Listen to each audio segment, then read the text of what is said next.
one of my favorite periods in history is Renaissance Italy. A very unique period where you had Italy divided into a plethora of states, some large, some small, all extremely varied, diverse, and scheming. In the 15th century, five great powers balanced the Italian peninsula like weights on a scale. In the north, we have Milan under the Sforza family, Venice under her doges, the Papal States under the popes, Florence with their Medici, and Naples under the line of Aragonese kings. Their rivalries, alliances, and betrayals wrote the history of the Renaissance. To give you an idea, here we have a map of the time. In the north, here in gold, we have the city of Milan. So let's start there. And the story of Milan really starts with Francesco Sforza, born in 1401, the bastard son of the condottiere Muzio Alatendolo. He seized Milan in 1450 in a mercenary coup after the Ambrosian Republic collapsed. The Ambrosian Republic was a bit of a hippie commune, honestly. Before this, Milan had just been a vassal, a trading post. It became a true state and a true republic at this time. He married Bianco Maria Visconti, the daughter of the previous line of dukes before the hippies took over. And he was a pretty good ruler. He lowered taxes, drained marshes, built the famous Granada Hospital, and won and fought and signed the Peace of Lodi in 1454. His son, Galeazzo Maria Sforza, ruled from 1466 to 1476, but he was betrayed and assassinated on the steps of Santo Stefano Cathedral by three noblemen. The regency then passed to Bona of Savoy, then to Ludovico il Moro meaning the Moor, which is a bit of a cheeky nickname people gave him because of his dark complexion, in 1480. Ludovico, in fact, summoned and commissioned Leonardo da Vinci in 1482 and commissioned him to paint the famous Last Supper. He rebuilt the Castello di Sforza and hired Bradamante, another famous artist. However, in 1494, he messed up. He broke one of Machiavelli's rules against borrowed power. He invited King Charles of France to claim Naples, which France had an ancestral claim on. Louis did. He invaded in 1499, captured Ludovico at Novara in 1500. But when he got there, after he took Naples, he said, on my way back, let's take Milan as well, which he did. He threw Ludovico into chains in 1500. There he was imprisoned until his death in 1508. Ultimately, the Sforza line ended in foreign chains, but its legacy lasts until now. Milan had the shortest history of these five contenders, but I think maybe the most interesting. In Metal Gear Solid, there's Outer Heaven, right? A soldier state, a mercenary country. And that's basically what Milan was. After the dirty hippies were kicked out, the Sforza family under Ludovico served as the core of the condottieri in the European world for a long time, 80 years. And they would lend out their mercenary armies to every state.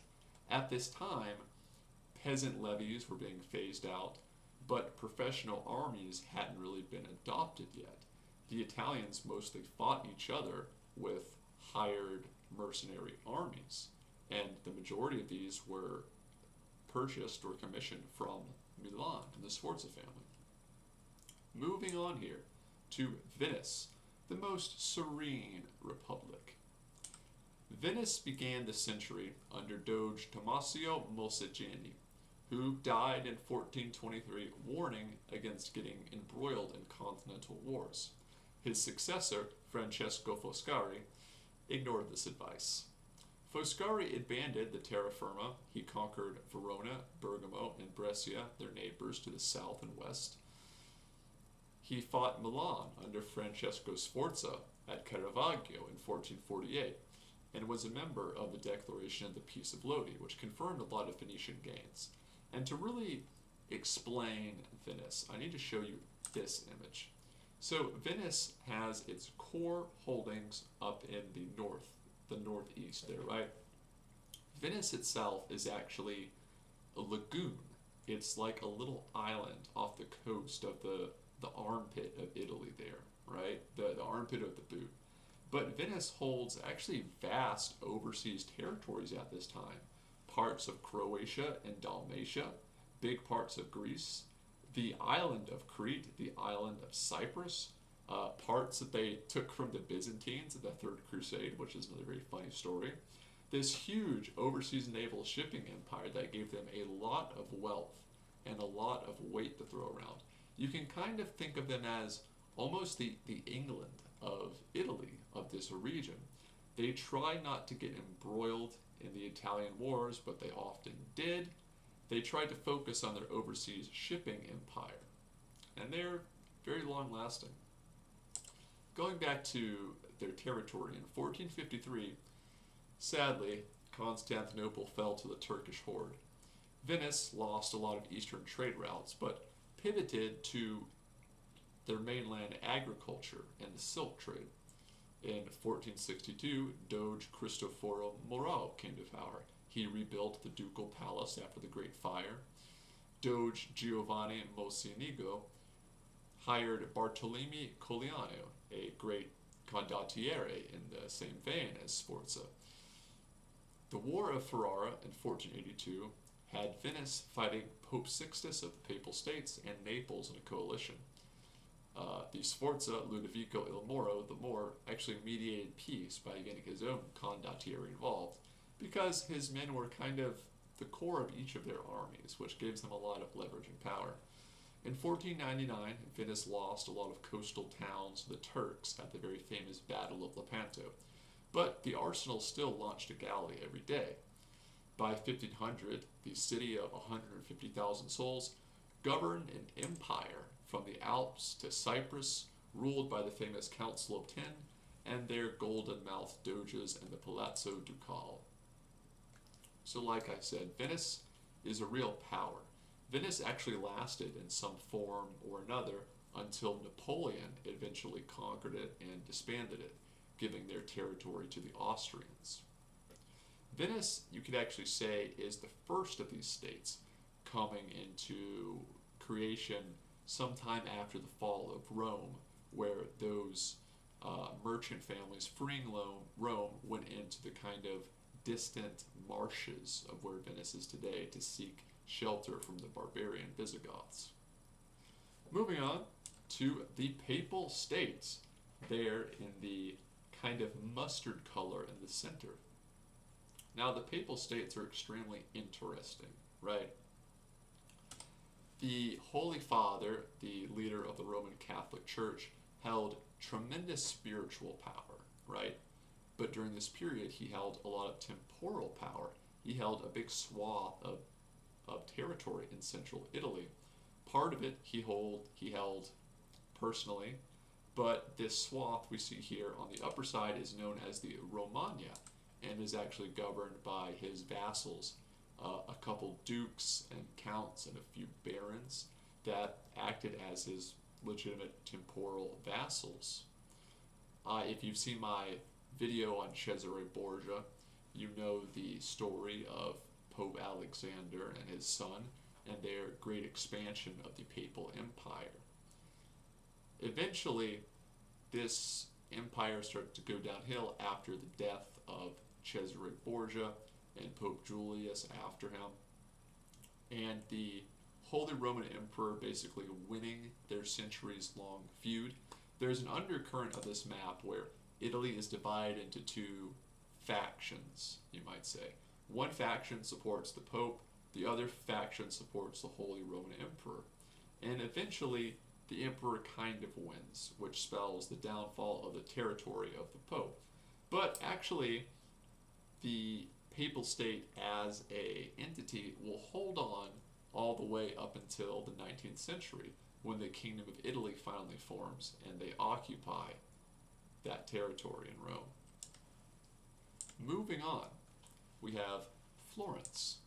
Now, Florence is probably the least known state of the ones I'm talking about. Maybe next to Milan, which people know about Fashion Week, right? If you're into that kind of stuff where you watch reality TV. But Florence is special. Florence is the heart of the Renaissance. Without Florence, we wouldn't have the institutions of the printing press and translating a lot of those Greek texts into Latin and kicking off the Enlightenment, whether you think that's a good thing or not. Florence was ruled by the Medici family, the Medici banking family. It started with Cosimo de' Medici, called the Patriarch, who ruled Florence kind of from behind the scenes. You see, Florence was a republic, and it was ruled by the patricians of the city. But in reality, it was kind of an oligarchy, with the Medici and their famous Medici Bank holding power. The Medici derived this banking power from the papal accounts. The Holy Father gathered tithes of gold ducats from every nation in Christendom, and those ducats flowed into the Medici Bank in safekeeping, which they would lend out then to other Christian lords and collect some interest. His bank financed both kings and the Pope. It had branches in London, Bruges, Lyon, everywhere. They minted the florin and the ducat, the dollar of the Renaissance, if you want to call it that. He also employed Leonardo da Vinci, Donatello, Raphael, these great Renaissance artists. They also, as I said, imported a lot of the Greek texts of Aristotle and Plato and Herodotus from the East, from the Arab world, translated them into Latin, and kickstarted a lot of the learning in the monasteries. This dynasty peaked with Lorenzo the Magnificent, so-called, who inherited the Medici legacy at 20. He was famously almost assassinated by a conspiracy from a rival family known as the Pazzi.